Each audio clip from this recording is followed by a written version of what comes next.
Je reviens sur l'anthropocosmologie, notamment sur ce que j'appelle l'effet Saturne, désormais.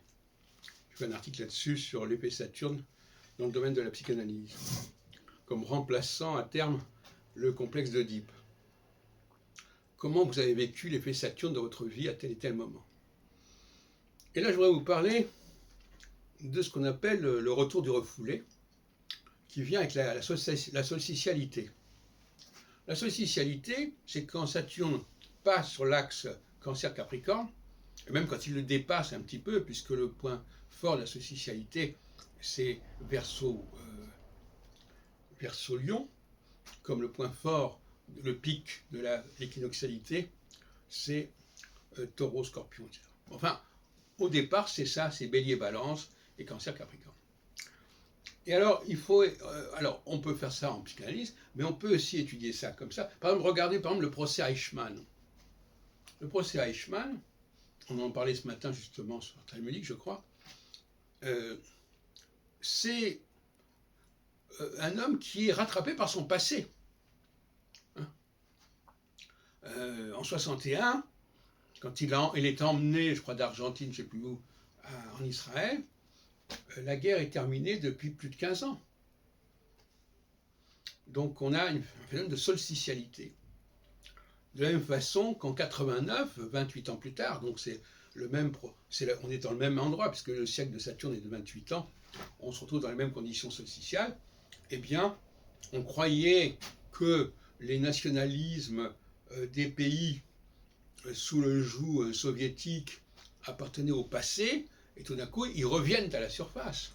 Il ne faut pas oublier que c'est ça le point essentiel. On dit, oui, c'est des résultats de telle et telle politique. Non, c'est un phénomène cyclique fondamental qui fait que tous les 15 ans, toute l'humanité, à tous les niveaux, est dans ce phénomène de solsticialité, c'est-à-dire de retour du passé, de réappropriation du passé.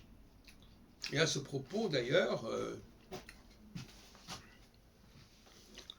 je relisais récemment mon bouquin, là, L'histoire de l'astrologie, en 1986. C'est un ouvrage qu'on a tendance à oublier aussi, que j'ai moi-même tendance à oublier. J'ai été moi-même surpris de tout ce que j'avais fait à ce niveau-là. Non seulement j'avais rédigé un long préambule d'une centaine de pages qui s'appelait La pensée astrologique, mais en plus j'avais rédigé toute une série d'annotations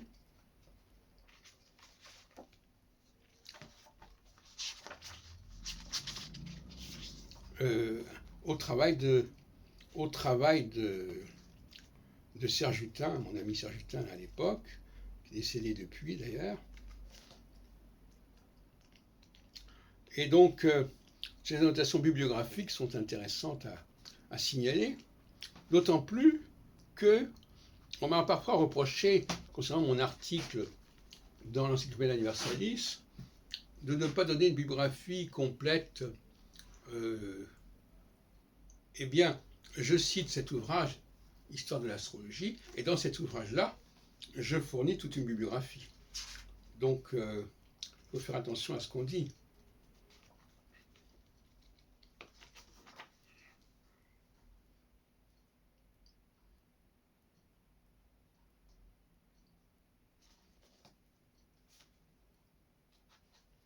D'ailleurs, ça s'appelle l'astrologie à travers les âges et le monde, suivi par Serge Hutin, précédé des annotations de Jacques Heilbronn. Mais la réappropriation, c'est un terrain extrêmement délicat, parce qu'on oublie des choses. L'équinoxialité, parce que maintenant on parle d'équinoxialité, mais de toute façon l'équinoxialité et la solsticialité sont en tension, sont en dialectique.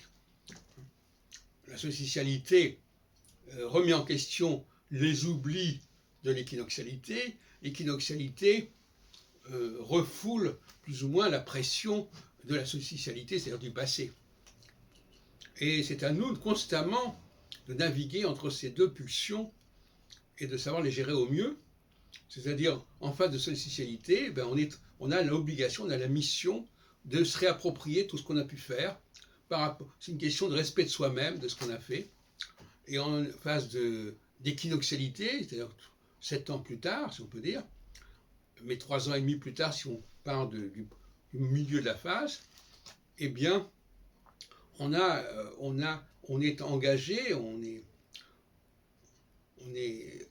est engagé à prendre de la distance par rapport à ce qu'on a fait et aller explorer d'autres terrains, d'autres environnements. Ce que je disais l'autre jour, l'équinoxialité, ça favorise le déménagement.